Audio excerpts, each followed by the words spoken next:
میں ایک بات اور آپ سے کہتا ہوں کہ جب میاں بیوی میں سے دونوں میں سے کوئی ایک بھی ارتداد کا شکار ہوتا ہے تو ان کا نکاح ختم ہو جاتا ہے اور آدمی کو پتہ ہی نہیں چلتا. اور یہ دونوں اگر ساتھ میں رہتے ہیں اور ساتھ میں رہنے کی وجہ سے آگے جو اولاد پیدا ہوتی ہے، یقین جانو یہ اولاد ہے لیکن یہ اولاد حرام کہلائے گی.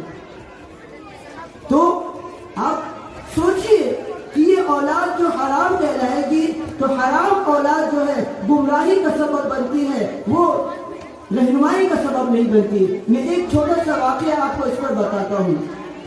بنی اسرائیل کے اندر دو موسیٰ پیدا ہوئے.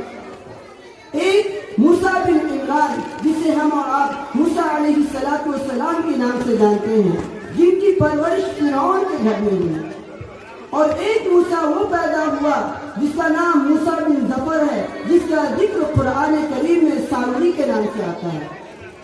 اس موسیٰ علیہ السلام کی پرورش فرعون کے گھر میں ہوئی اور موسیٰ بن ظفر یعنی سامری کی پرورش حضرت جبریل علیہ السلام نے کیا. لیکن دونوں کے اندر بہت فرق ہے. ایک کی پرورش فرعون کے گھر میں ہو رہی ہے اور ایک کی پرورش حضرت جبریل علیہ السلام اپنے ہاتھوں میں مکھن اور گھی لگا کر اسے کھلا رہے ہیں. لیکن آپ کو معلوم ہے کہ جن لوگوں کو حضرت موسیٰ علیہ السلام نے فرعون کے جان سے بچا کر ہدایت کا راستہ دکھایا، ان لوگوں کی گمراہی کا سبب جو بنا یہ موسیٰ بن ظفر اور سامری ہے. حضرت عبداللہ بن عباس رضی اللہ تعالیٰ عنہ کی روایت ہے کہ یہ موسیٰ بن ظفر، یہ سامری جو اولاد تھی یہ ولد الزنا تھی، حرام کی اولاد تھی.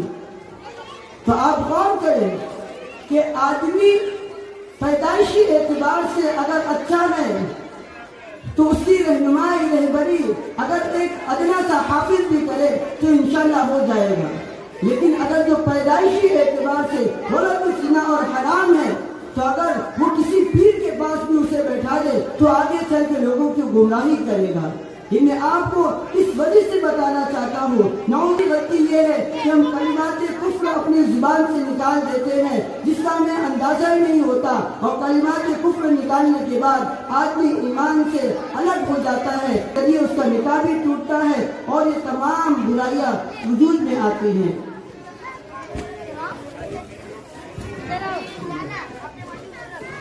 بس میں آخری بات یہی آپ سے کہوں گا کہ ہم اپنے بچوں کی نگرانی اور نگہبانی کریں اور موجودہ ارتداد کا جو جال بچھا ہوا ہے اسے ہم خود کو بھی بچائیں اور اپنے بچوں کی حفاظت کریں. اللہ تعالیٰ ہمیں اور آپ کو عمل کی توفیق عطا فرمائے.